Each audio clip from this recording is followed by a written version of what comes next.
Hey everyone, thank you for watching. Today's video I am so excited to do. It is going to be my makeup monthly for the month of January 2021. If you are new to my channel or new to this series, hello, hi, my name is Samantha. I really enjoy reviewing makeup and just chatting about makeup. So I've done my makeup monthly series for several years now where I talk about my favorites of the month, my fails, but also the products that I thought were just okay. So basically it's just a big review roundup, speed review, whatever it is that you want to call it. But I'm excited for this month because I decided that I wanted to change up this series a little bit, and I'm actually going to be ranking the products that I'm reviewing in today's video from my least favorite to my top favorite. I mentioned recently that I want to do more ranking videos on my channel because I find them really fun. Whenever someone posts a ranking video, it's really hard for me not to click on that one right away because I just think they're fun and engaging to see the different countdown. And I've watched Jen Loves Reviews do her, monthly roundup in this ranking style format for a while now, and I've always thought it was so much fun.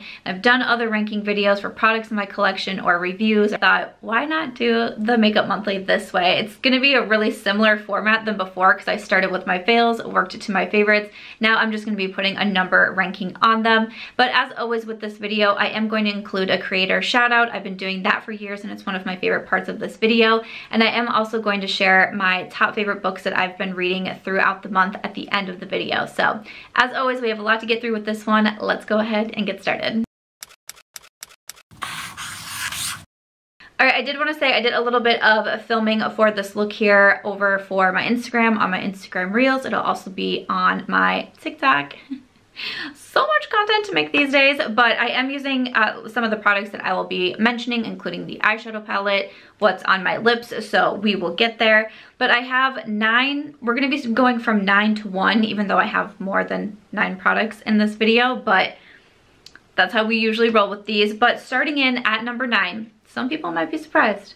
You might be surprised on this one because we know that I'm real close friends with Charlotte Tilbury, and sometimes I get real mean comments saying that I never say anything bad about the Charlotte Tilbury brand or I have a bias towards Charlotte Tilbury. It is a joke. We're not actually friends, but people who believe me make me feel really happy because I feel like I'm really manifesting that out into the world. So if I can sit here in a video and say that I'm friends with Charlotte, Natasha, and Pat and people believe me, I'm like, one day that's gonna happen, girl. But there are products from those 3 brands from Charlotte Tilbury that I just don't enjoy, and this happens to be one of them, so it's coming in at the bottom. At number 9 is the Hyaluronic Happikiss Color Balm. These are just not, they're just not me. Get these sent over. Packaging, it's cute and all, but this kind of like balmy, it's just, no.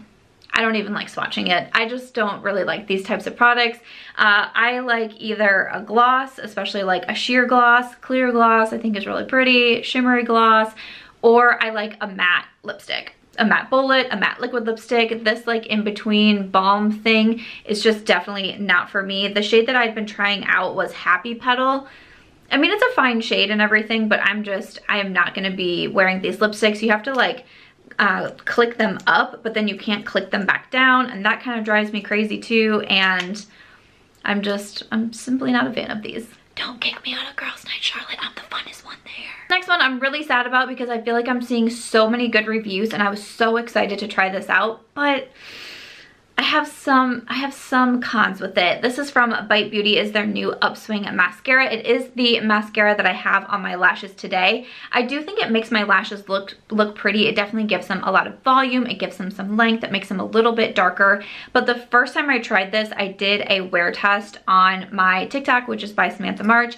I did a wear test, and truly within like 5 minutes, I was already getting smudging and transfer on my face. I was like, oh no, what has happened?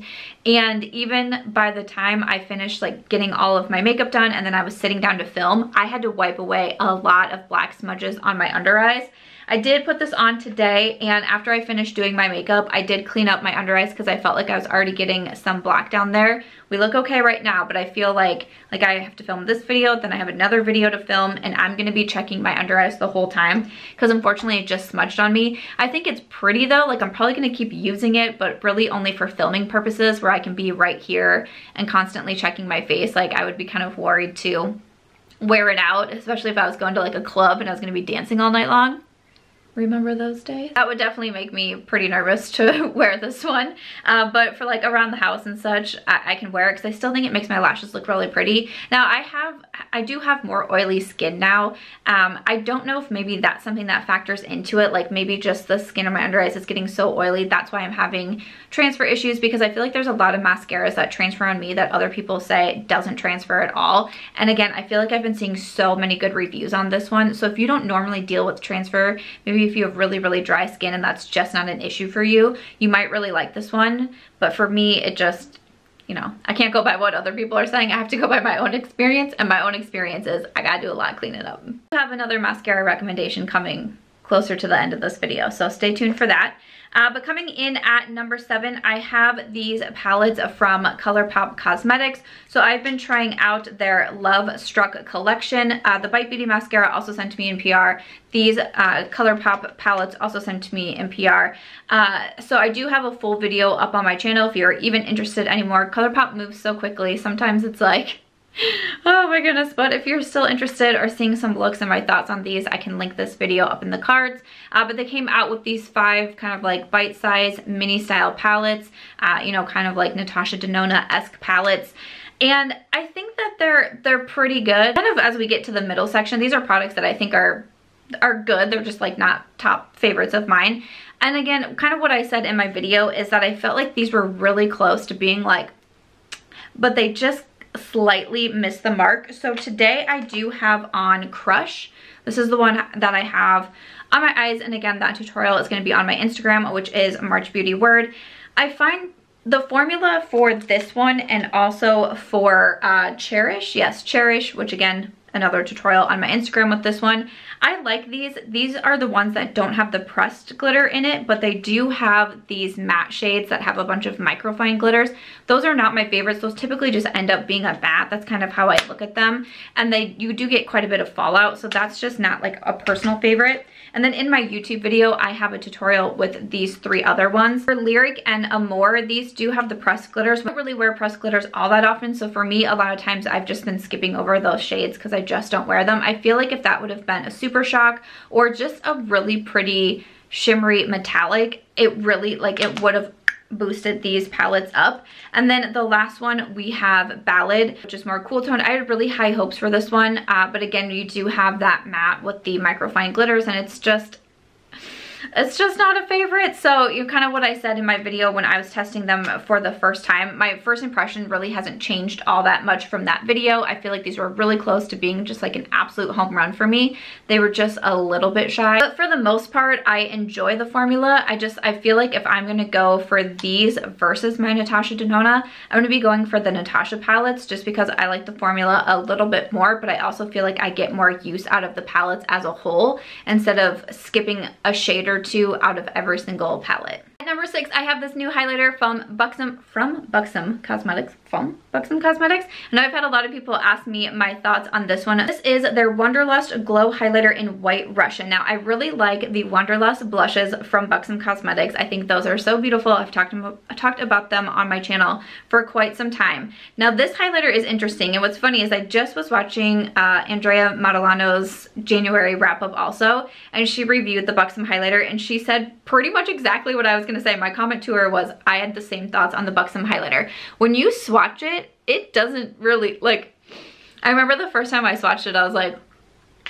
cool, that's okay. And I actually put it on and I was like, oh wait, that's really pretty. So this, like, don't let the swatch fool you. It does actually look really quite nice on the skin, and it gives you more of a glow than I would be expecting from this swatch that I feel like you can barely see. My poor dry hand, we have so much snow and more snow coming. Why? This does look really pretty on the face. I don't think it turned into like an absolute must-have highlight for me because I kept it by my desk. Like, I kept it next to my computer as a reminder to wear it. And there was a couple times where I looked at it and I was like,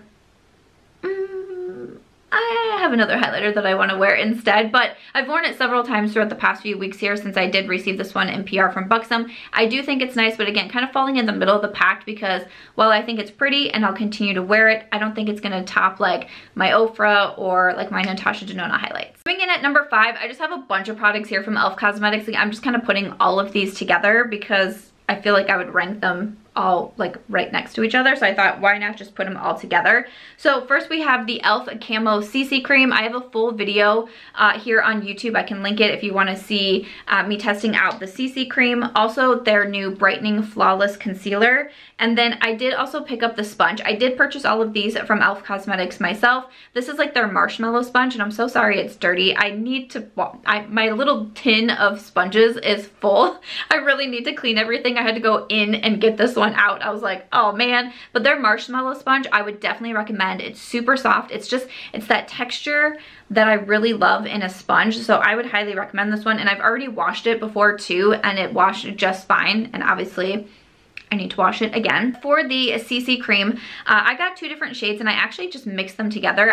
This is what I have on my face today for my foundation. So I have light 210N and then medium 310C. So I would normally probably fall somewhere in the middle there. I'm surprised at how much coverage you get out of these, especially because I am more acne prone. A lot of times I have pigmentation on my skin that I am trying to cover up, and you definitely, it says color correcting full coverage natural finish, and I do agree with all of those claims. I do think it wears really nice also. Again, I have more oily skin, so sometimes foundations and CC creams can break up on me a little bit quicker than I'm used to, since I used to have dry skin for such a long time. But I find if I use a good powder with this one, like a good loose setting powder, Lawless, Milk Makeup, I feel like it holds up on me really well. So I was really impressed with these. I really like them. From here on out, like these are what I would have like in my top favorites, I would say, the top 5 here. Only con that I found with this one and why I didn't rank it a little bit higher is I noticed when I was wearing this, because I wore it for about a week straight, I started to get little, like those little white breakouts. I don't know for sure if I would consider it milia, because I feel like that's usually around the under eye area, but I was getting like some strange white breakouts around my forehead, just places, you know, I have hormonal acne, so a lot of times my breakouts are around my chin and my jawline, and that's usually not a skincare problem, a makeup problem. It's my insides attacking me. I was getting them like even around my nose, and I stopped wearing this and they went away, but it's like I've been wearing it sporadically. I just haven't been wearing it every single day, and I feel like if I wear it just every few days, because again, I like the coverage, I like the finish, I like the way it wears on me, but I've noticed if I don't wear it every single day, I haven't had that issue come back. So just something that I wanted to point out. I don't know, could just be a me thing, but that's why I didn't rank it higher, even though, like I said, I really do like it. But then for the Flawless Brightening Concealer, I'm really impressed with this one. The only drawback to me is the actual like applicator, like you have to click up the concealer. I don't always love that. Sometimes you can't control how much product is gonna come out. Besides that, this is a really beautiful concealer, and I show a demo in my e.l.f. video, but it really gave me nice coverage. It was very smoothing. It's also brightening. This is a really nice concealer. I was pretty impressed with this one. At number 4, I have these lip liners from Persona Cosmetics. I am such a fan of lip liners, which is so hilarious because even just 2 years ago, I never wore lip liners. I've said in videos like, I don't understand why people need lip liner. This is not the only lip liner you're gonna see in this video, which is just hysterical to me, because I think in my last ranking review video, I had I think I had 3 different lip liners mentioned in there. I'm like, I'm telling you guys, like lip liners are just my jam, and I can wear them alone. Like, I just really enjoy lip liners, but Persona just recently released these lip liners and they are so good. 2 different shades that I go back and forth from. So the first one is in Almond and the second one is in Dusk. I almost switched those. So we have Almond and Dusk. Almond is just a little bit more on like the brown nude side, and then Dusk has a little bit more pink to it. And I usually I go for a nude lip liner quite a bit. I do have Almond on my lips today, and if you can see that, I definitely need to sharpen it because that's one that I've been wearing so much. I have it on today with a gloss that I will be talking about also, but these are really smooth. They're very creamy. They're nice and long wearing. They don't tug on the lips. I've also worn them where I've just filled in my lips and that's all. Like lip liners, I highly recommend the ones from Persona Cosmetics. I have a skincare product. This is from one of my favorite skincare brands, and that is Farmacy. I don't know why I was sleeping on Farmacy for such a long time. I started their products in like fourth quarter of 2020, and then I went on to buy so many more of their products, but they actually sent this to me in PR, which I was super excited about because I remember talking about it in a Will I Buy It, and I was like, oh, you know, like I kind of want to buy it, even though I have enough cleansers, but I just enjoy the Farmacy brand so much. So when they sent this, I got so excited, and now I can't stop using it. I'm gonna use this tonight. Whipped Greens Oil-Free Foaming Cleanser with Moringa and Papaya. All right, so you can get this on Sephora. It's $28. I wanted to read the claims to you. Soap-free, oil-free, creamy foaming face cleanser that cleans pores and draws out dirt, oil, and impurities without overstripping skin. Good for coily skin. If anyone watched, was it my last video where we talked about coily skin, or was it my Will I Buy It? Combo and oily skin. I kept mixing, like I kept smushing the words together and I just kept coming up with coily. But this is good for combination and oily skin, good for pores and oiliness. This is a pretty thick cream cleanser. This one, the first time I put it on, I was like, ooh, like it kind of felt a little on the luxe side. With a bit more, it says it's a pH balanced formula infused with moringa to remove the look of impurities from pollution, papaya to gently exfoliate, and green clay to cleanse, absorb oil, and help remove a surface buildup, all without overstripping the skin. It also contains sodium PCA to replenish skin hydration, promote a supple, healthy looking complexion. I have been using this for several weeks now and I love it. I use it in my nighttime routine. I typically will remove my makeup with like the Farmacy cleansing balm. That is a favorite of mine. And then I'll come in with another cleanser to double cleanse and just make sure I have everything off. It does have that little bit of exfoliation, which truly I don't feel that. There's no like physical exfoliant, like a bead or something in there that I can feel it on my skin. It really just feels like a thicker cleanser, but my skin feels nice and clean without being overstripped.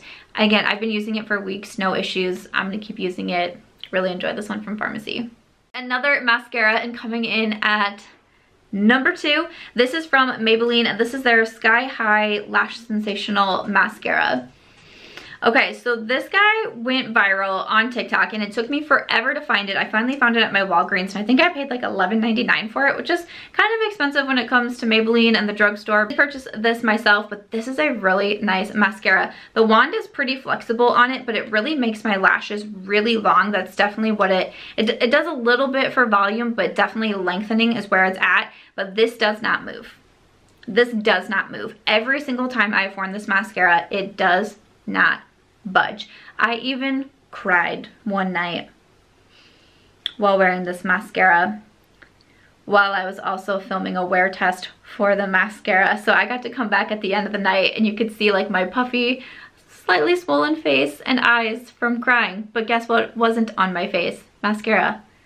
No mascara. And this isn't even the waterproof version. I believe there's a waterproof version as well. I will say it is a little bit troublesome to get off at night, a little bit troublesome to remove. I will note that I have to pay like extra attention to really get the cleansing balm or whatever it is that I'm using to remove my makeup, really get there on my lashes. And sometimes I have to come in again, just specifically focusing on my eyes to get all of the mascara off. So it's not the easiest to remove, but I love having a mascara that gives me a ton of length and I don't have to worry about it getting on my face. Makes me so happy. I didn't plan where to put my creator shout out because normally I do the creator shout out in between my fine and my favorites category, but it's going to be different with the ranking. So why don't I do my creator shout out before we get to the number 1?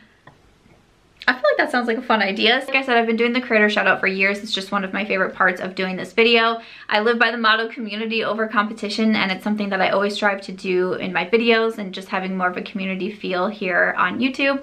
And the channel that I am going to be shouting out is Andrea Renee, and I actually found her channel because someone recommended her in my private Facebook group. So I have a private group on Facebook. It is called Secret Sam Squad, and each day we have a different prompt in there that we talk about. On Sundays we do a Sunday shout out, and people can shout out themselves, shout out other creators, they can shout out, you know, charities or businesses or anything like that. And I always go through the comments over there and I like to, you know, comment on other people's Instagrams or videos, but it also really warms my heart when I see people shouting out not only other businesses, charities, like it just small businesses. I think that's so fantastic, but when they shout out other creators, I think that's really fun too. And so it was I think a couple months ago that someone suggested Andrea Renee, and I went to her channel and I immediately, like truly the second video that I was watching, I subscribed to her channel and I've been watching her videos ever since. She has, I love her quality. First of all, it's something that sticks out to me because I wish my quality was better too. I love her quality, and she just has a fun variety of videos. Like I was actually just watching one of her videos and it was a Target haul, and I was like, I love Target hauls, this is great. And she does vlogs, but she does, you know, makeup and beauty content over there also. And she's just someone who was fun to watch. She kind of has like, to me it was kind of like a calming presence, like a calming in a way of I'm just like hanging out with a friend and we're talking about makeup, and I love that on YouTube. That's what I try to, you know, embody in my videos, is like we're just hanging out and we're talking about something that interests us, and it happens to be beauty. Like how cool is that? That's kind of the vibe that I get from her channel. So I will link Andrea's channel down below. Highly recommend that you go and check her out, and let's move over to my top pick. Alright, so my top pick, it's actually two different products, but I really love both of these, and I wear them together a lot of the time. It's the new releases from Lawless Beauty. Okay then, so I really enjoy Lawless. They are one of my favorite brands. I'm always interested in their new releases that are coming out. I've bought a lot of their products on my own, but I actually got an email saying that I was getting sent these, and I was so freaking excited about it because I was just gonna buy them anyways. But we have the Forget the Filler Lip Plumping Line Smoothing Gloss. That is the gloss that I have on now. They did also release lip liners. I'm wearing the Persona lip liner. I thought it'd be fun to mix Persona with Lawless, both girl bosses. Like, it's so inspiring to see these brands pop up. It's so much fun. But definitely, if I had to recommend one, well, I don't know, I like them both so much. I was gonna say if I had to recommend one, my initial thought was the gloss, but the lip liners are just, the lip liners are very cool because they are these wooden lip liners, but they're very smooth, they're very creamy, but they almost give off like this shine to them. I don't know how to explain these, and I used them in a video. I can't think of which one off the top of my head, but I know that I used them in a video, and I was like showing, like, can you see, like, there's actually like a little bit of shine. I'm used to lip liners mostly just being matte, but these you could also definitely wear just as a lipstick, and I have before too. The shade that I swatched right here is Sand, which is a really beautiful nude pink. Honey Rose is another one that I've been wearing quite a bit. That one's really pretty also. And then they have some darker shades. We have Burnished and also Cocoa. I thought like the snow had already started. Like, I didn't think the snow was gonna start till tomorrow morning, and then I thought there was like snow coming out my window. I was like, what? Why? I think it's gonna be really funny to watch this back in editing and see my face. But the lip liners, really big fan of these. Again, I really enjoy lip liners. But this, what is this? This lip plumping line smoothing gloss. I can't stop wearing this. Like, I cannot stop wearing it, you guys. It is like cracking me up. It's supposed to be plumping, smoothing, nourishing. This one is $28. It's supposed to be an ultra shiny gloss with immediate and long-term softening, hydrating, and visibly plumping benefits.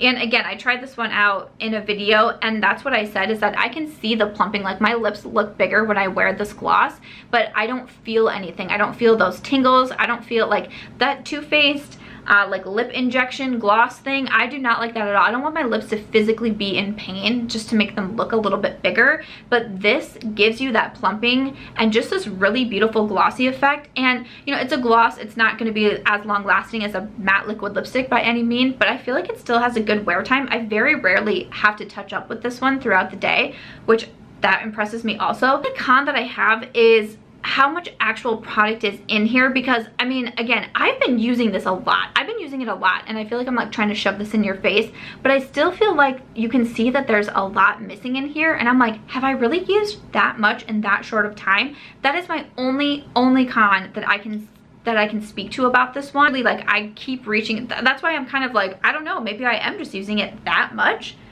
Of course, I just wanted to say that, but I cannot stop reaching for this gloss. It is so beautiful. I love the effect that it gives, but the lip liners are also so nice. So those are the products that I have been testing out for the month of January. I hope that you liked the ranking style in here too, and the creator shout out. Like I said, I do like to talk about my favorite books that I've been reading. I have 2 recommendations for you, so let's hop into that. If you didn't know, I am also a book blogger. That is how I started my career in social media back in 2009, was as a blogger. And I do still have my blog, which is chicletplus.com. It got a little bit of a rebrand at the end of 2020, which has been really exciting. There's now book information over there, there's beauty posts over there, there's printouts that you can download over there. There'll also be some more newness coming to Chick Lit Plus soon.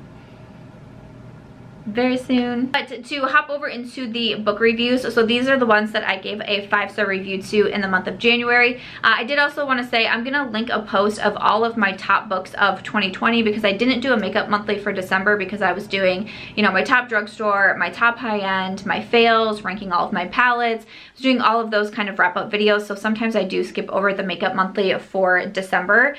So I didn't mention book favorites in there, but I did do a post that has all of my top rated books. There's 16 5-star books that I gave to throughout the year of 2020, and that is all in a post on the blog. So if you want some reading recommendations, I will have that one linked in my description box also. But the first book that I gave a 5-star review to in the year of 2021 is I Made a Mistake by Jane Corry. This one is what I would describe as like a domestic drama. So we follow Poppy, she's our main character, but what I really liked about this is that the book kind of intersects between Poppy and the present time, and then we also get a timeline of her mother-in-law, how different her life was growing up, especially as a woman. And this is what I just found so fascinating. So we get 2 different parts and then the stories are intersecting. I truly don't want to say too much about the book. I never want to give too much away in my reviews, especially when it comes to something that is a little bit more on those suspense lines. I don't want to give things away because the ending is just,